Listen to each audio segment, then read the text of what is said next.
নমস্কার, ওয়েলকাম আমার channel রুমাস little কিচেনে। আজকের রেসিপি রাঁধুনি কালো জিরে বাটা দিয়ে পাবদা মাছের ঝোল। উপকরণ: পাবদা মাছ, সর্ষে, রাঁধুনি, কালো জিরে, শিম, আলু, টমেটো, কাঁচা লঙ্কা, ধনেপাতা, কাশ্মীরি লঙ্কা, হলুদ, নুন, বড়ি। প্রথমে পাবদা মাছের মধ্যে নুন, হলুদ, কাশ্মীরি লঙ্কা দিয়ে একটু মাখিয়ে নিলাম। এদিকে কড়াইতে সর্ষের তেলটা গরম করতে দিলাম, আর মিক্সির বাটিতে সর্ষে, রাঁধুনি, কালো জিরে, ধনেপাতা, কাঁচা লঙ্কাটা পেস্ট করে নিলাম।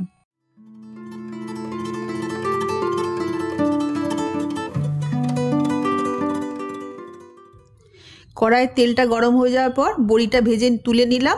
নিয়ে ওই তেলের মধ্যে একটু নুন আর হলুদ দিয়ে পাবদা মাছটা আমি ভেজে নিলাম।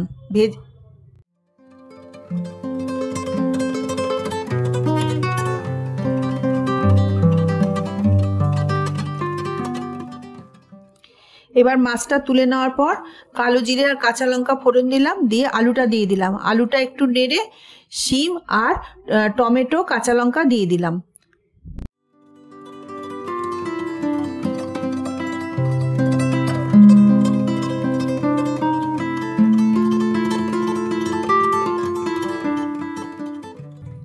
এবার সবজিগুলো একটু ভাজা ভাজা হলে নুন, হলুদ, কাশ্মীরি লঙ্কা দিলাম, দিয়ে একটু নাড়িয়ে ঢাকা দিয়ে দিলাম।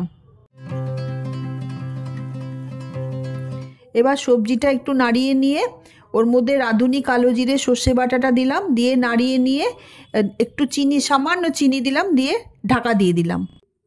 এবার ঢাকাটা খুলে সবজিগুলো একটু নাড়িয়ে নিলাম, নিয়ে উষ্ণ গরম জল দিয়ে দিলাম, দিয়ে আবার ঢাকাটা চাপা দিয়ে দিলাম।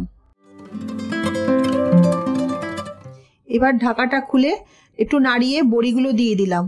বড়িগুলো দেওয়ার পরে মাছগুলো এক এক করে সব দিয়ে একটু নাড়িয়ে নিয়ে ধনেপাতা ওপর দিয়ে ঢাকা দিয়ে দিলাম।